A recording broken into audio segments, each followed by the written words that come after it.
கச்சா எண்ணெய் நெருக்கடி இந்தியா சமாளிக்குமா? அமெரிக்காவும் இஸ்ரேலும் இணைந்து கடந்த சனிக்கிழமை முதல் ஈரான் மீது தாக்குதல் நடத்தி வருகிறது. இதற்கு ஈரான் ராணுவமும் தக்க பதிலடி கொடுத்து வருகிறது.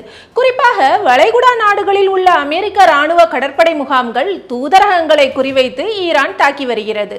இந்த போர் காரணமாக ஹார்முஸ் ஜலசந்தி வழியாக செல்லும் உலக நாடுகளுக்கான கச்சா எண்ணெய் கப்பல் போக்குவரத்து முற்றிலும் முடங்கியுள்ளது.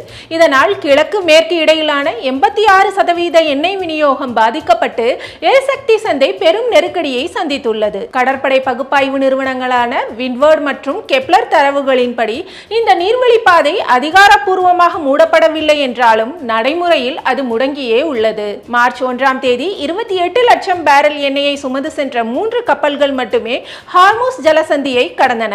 இது 2026இன் தினசரி சராசரியான 1,98 லட்சம் பேரல்களில் இருந்து 86% சரிவாகும். மார்ச் 2ஆம் தேதி அதிகாலை நிலவரப்படி ஒரு சிறிய டேங்கர் மற்றும் ஒரு சரக்கு கப்பல் மட்டுமே பிரதான பாதையில் நகர்ந்தன.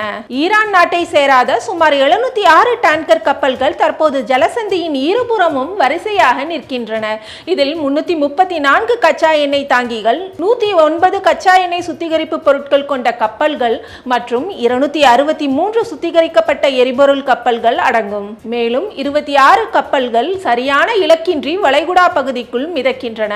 ஓமன் வளைகுடாவிலும் நூற்றுக்கணக்கான கப்பல்கள் முடங்கியுள்ளன.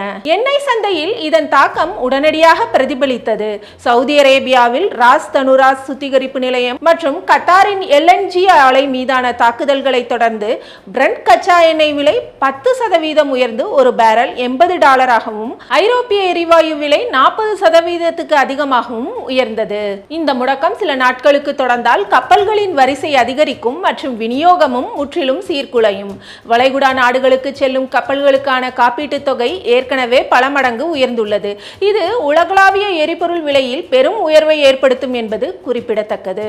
இந்த சூழலில் கச்சா எண்ணெய் பற்றாக்குறை ஏற்பட்டால் அதை சமாளிப்பது எப்படி என்பது பற்றி இந்தியா தீவிரமாக ஆலோசித்து வருகிறது. குறிப்பாக உள்நாட்டு தேவையை பூர்த்தி செய்ய பெட்ரோல் மற்றும் டீசல் ஏற்றுமதியை கட்டுப்படுத்துவது, ரஷ்யாவிலிருந்து கச்சா எண்ணெய் இறக்குமதியை அதிகரிப்பது, LPG சிலிண்டர்களுக்கு கட்டுப்பாடு விதிப்பது போன்ற நடவடிக்கைகளை இந்தியா மேற்கொள்ளலாம் என்று தகவல்கள் தெரிவிக்கின்றன.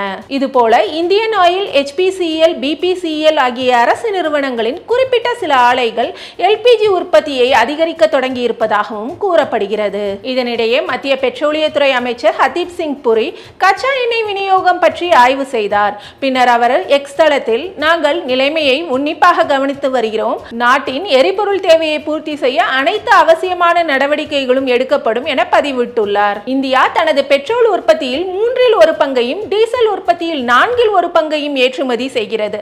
ஆனால் LPG தேவையில் 2/3 பங்கை இறக்குமதி செய்கிறது. இதில் 85 முதல் 90% வரை வளைகுடா நாடுகளில் இருந்தே வருகிறது. தற்போதுள்ள கையிருப்பு 14 நாட்களுக்கு குறைவாகவே இருக்கும் என கணக்கிடப்பட்டுள்ளது. இந்தியாவின் மொத்த கச்சா எண்ணெய் மற்றும் எரிபொருள் இருப்பு சுமார் 74 நாட்களுக்கு போதுமானதாக இருக்கும் என்று அமைச்சர் புரி கூறியுள்ளார். இதில் கச்சா எண்ணெய் 17 முதல் 18 நாட்களுக்கும், சுத்திகரிக்கப்பட்ட எரிபொருட்கள் 20 முதல் 21 நாட்களுக்கும், LNG 10 முதல் 12 நாட்களுக்கும் போதுமானதாக இருக்கும். ஈரானால் நீண்ட காலத்துக்கு போரை தொடர முடியாது என்றும் நிலைமை விரைவில் சீராகும் என்றும் சில நிபுணர்கள் கூறியுள்ளனர்.